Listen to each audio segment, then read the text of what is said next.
Hi folks, my name is Mark Wisniewski, and whether you got here from the Midwest Outdoors article, the Do It website, or you're just a follower of the blog, I appreciate you stopping in. It's been a long cold winter, and one of the things I like to do is go through some of my old books, some of the classic fishing books, and this is one that I read earlier this winter, and probably have read it, I don't know, 6 or 8 times in my life, and it is called Them Old Brown Fish, and it's the accounts of one of the greatest smallmouth bass fishermen ever lived, Billy Westmorland. Some of you probably have heard of Billy Westmorland. It's a story of a guy who was in the right place at the right time. He was one of the greatest bass fishermen ever, maybe one of the greatest smallmouth bass fishermen ever. And he grew up on Dale Hollow Lake right when Dale Hollow Lake was ripe for big fish. And for instance, I was going through finding a few facts on him, and there's the Bassmaster's top 25 smallmouth bass ever caught. And Billy Westmorland accounts for 3 of these. He's got a 10, a 10.06, and a 9.3 on this list. So he's got some legitimate credibility. That's not even counting all the probably 5, 6, 7 pounders that he's caught in his life. As I was reading this the last time, and that was this winter here, it dawned on me that probably there were 3 baits that accounted for nearly all these fish, or all these big fish, and those three baits are easily made yourself, and they're actually do-it molds. So I thought that was quite interesting that, here's a guy who's caught all these huge smallmouth bass, and it's basically 3 lures you can make yourselves, nothing fancy here.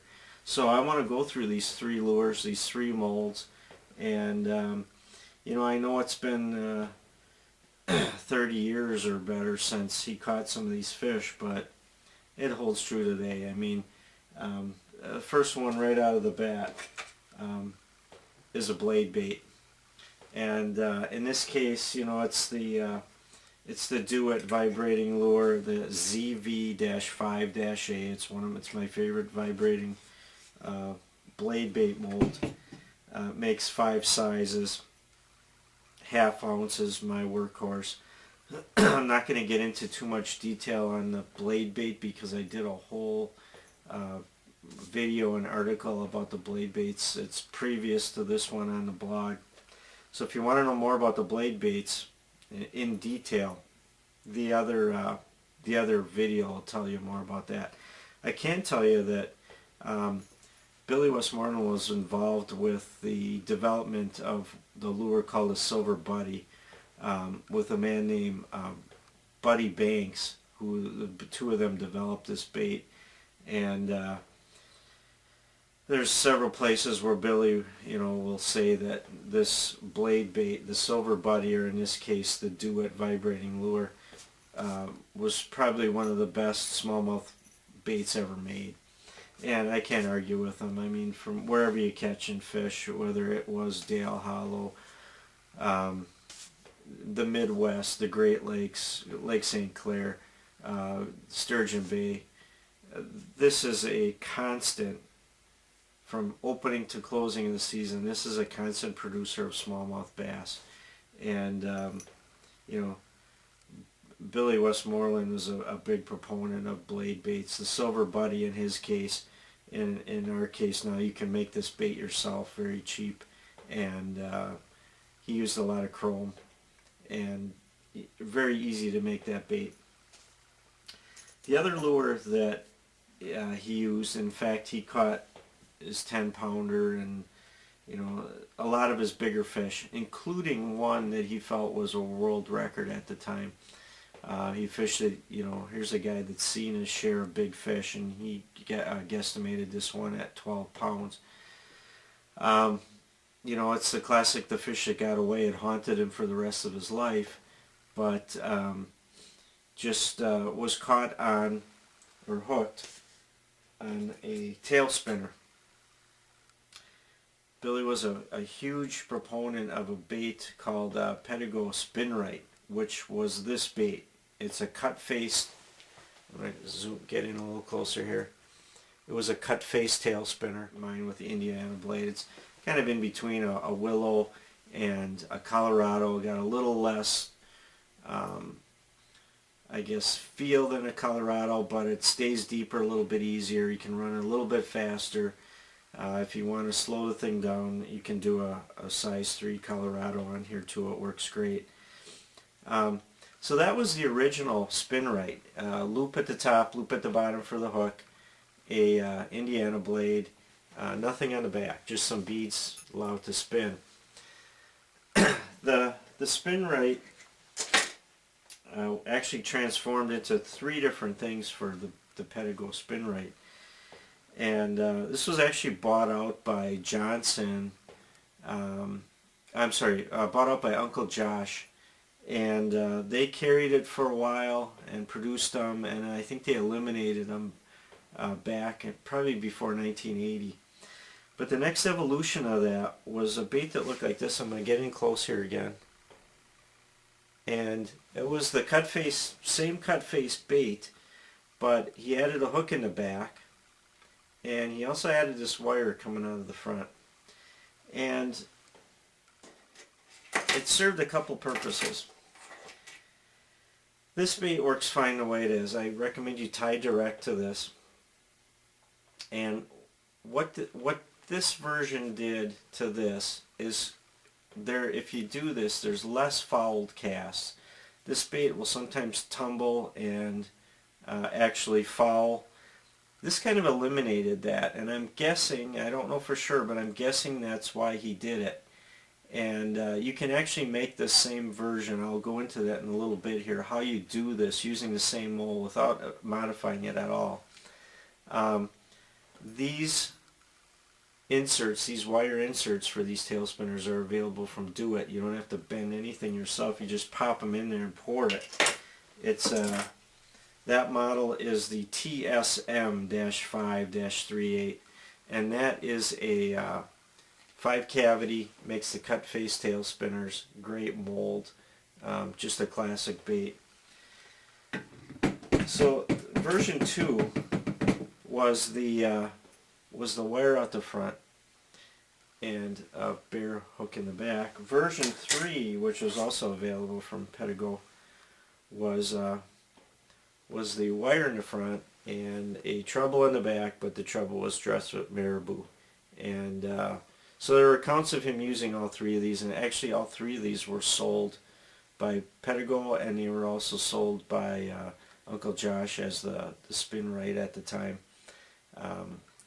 Just a variation, a little bit different look, a little bit bigger profile. And I mentioned that you don't need to do anything.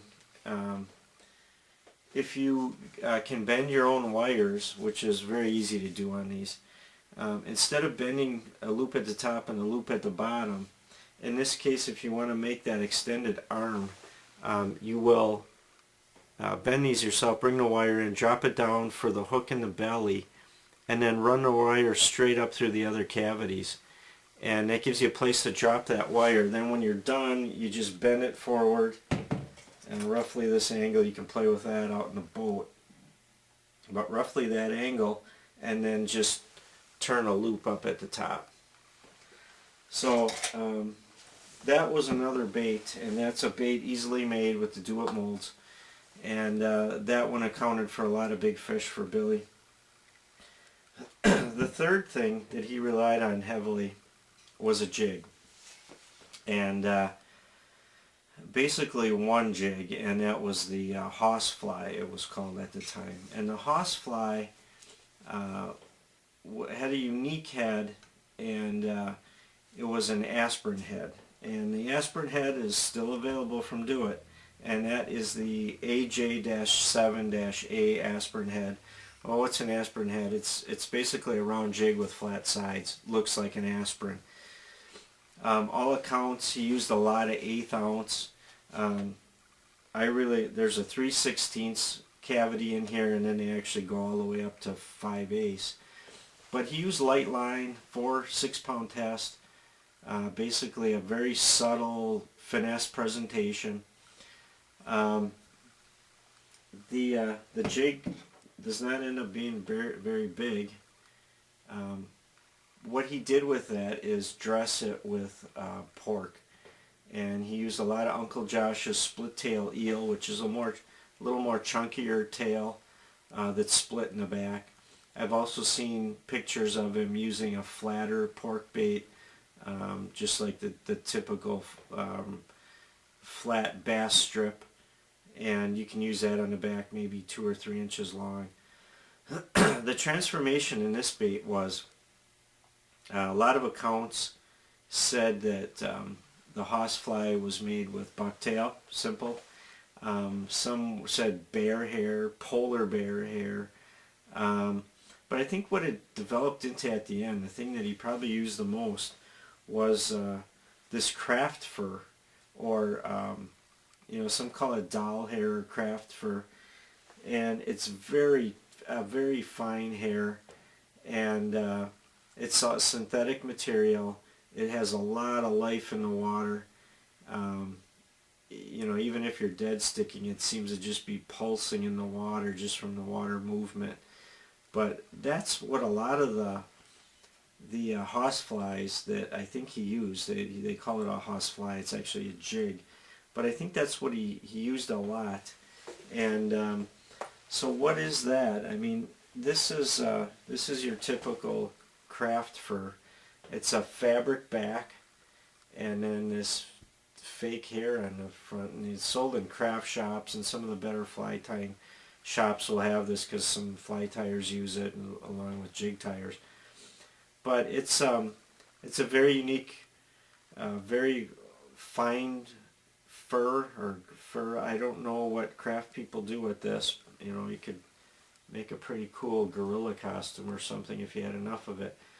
But it goes a long way. It's cheap. A square like this is probably about $2, and I don't even know how many jigs you could make with that. Billy used a lot of dark colors. I mean, you can get brown, you can get blacks. I think I've seen olive, things like that. I mean, basically he was imitating some creepy crawly object, probably a crayfish crawling along the bottom.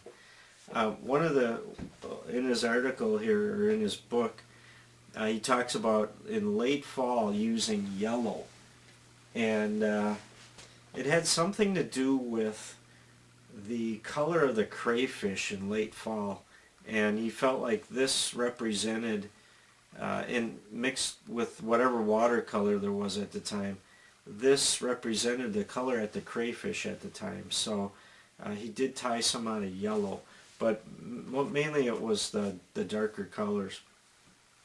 This stuff's easy to work with, and in fact, you know what? Let's take a minute here. I'll set one up and let's tie one. I'll show you how to tie one of these horseflies using this craft fur.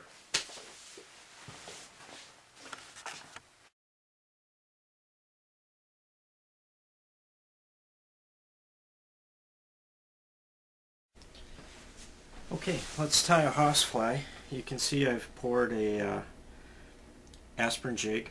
This is an 1/8 ounce, and you can see it's a round head jig, flat sides on it. And I'm not sure why Westmorland liked this jig, but I'm not going to argue with him. He caught more fish, big fish, than I ever have. So we're going to make a horsefly just like he was using, and poured an 1/8 ounce, and I've coated it with New Penny powder paint. And I don't know if you've tried this one yet, but it's a great color for any kind of crayfish imitations. It's a great color for basically non-committal jig color, goes well with blacks, browns, just a great creepy crawly bottom kind of thing for bass. So I'll start out by doing a little thread base. And then we're going to use some brown craft fur. We're going to use this brown stuff here. You can see it's kind of attached to this fabric. And you pretty much take it off like you do bucktail. So you just get underneath it and clip a bunch off. And like bucktail or deer hair or anything like that, it's got some fines in it. So I'm going to take the long hairs and I'm going to remove some of these fines and get rid of them, and cinch those down here, and we'll work our way all the way around the jig. Again, we're going to take a clump, take the long ones, remove some of this short stuff, and get on this side. Usually 3 clumps or so. You don't want this thing, you know, overdone. You don't want too much on here, but you want it to fill out. And I'm going to hit a little bit on this side yet.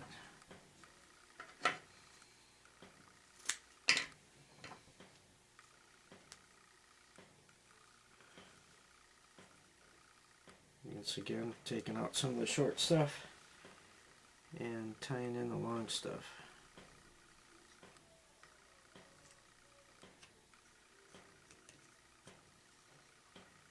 Looks pretty good. And just for a little contrast, I'm going to take just a little bit of black, just a few fibers, and put it along the back of it.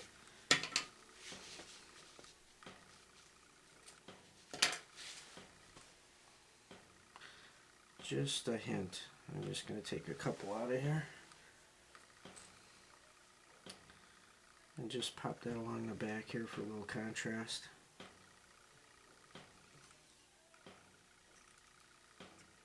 Tie that down. Just gives it a little two-tone look. Both dark colors, but just a two-tone look there. And I know that this wasn't on the original, but I love a little crystal flash. I'm really just going to take one strand and I'm going to lay one strand of crystal flash. This is peacock crystal flash. Tie it in down the side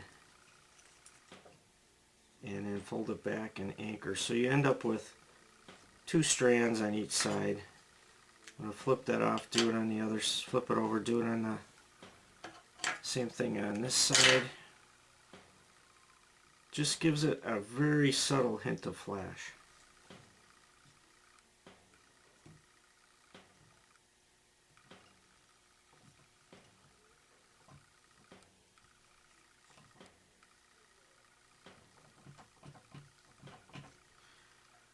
So we got a couple of strands. Not much. I know it wasn't on the original, but I just really like that. And then I'm just going to finish off the head. There's not much left to remove here. So I'm going to throw a couple of half hitches on here and tie it off and just neaten it up with a razor blade here, I think. Just going to get in here and remove some of this loose hairs. And basically that's it. At this point I would take, I'll take my Component Systems seal coat. Great stuff. I've talked about it many times. Put a little bit of that on the thread, and that you know, you could paint an eye on here. I'll probably use a sticker eye. I just put some sticker eyes on here. And that's it right there. That's the horsefly. That's all it is.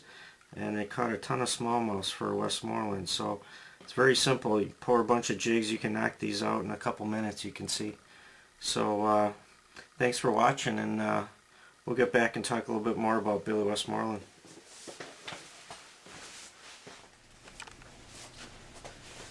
So there you have it, folks. The completed horsefly jig made with the craft fur, aspirin head.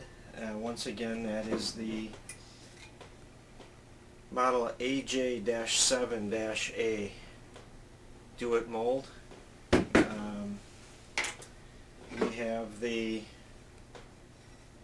TSM-5-38. That is our tail spinner, cut face tail spinner. And then we've got the legendary, can't say enough about Bladebaits, ZV-5-A. That one gets you all the sizes, makes a great Bladebaits. And you have the legend of Billy Westmorland in your arsenal if you've got those three baits. So check out the book, check out the molds if you're a smallmouth bass fisherman. These three you really should have. And again, I thank you for stopping to www.thelureofthefish.blogspot.com, and keep checking back. I'm going to put new stuff on here, and thanks again. Good fishing.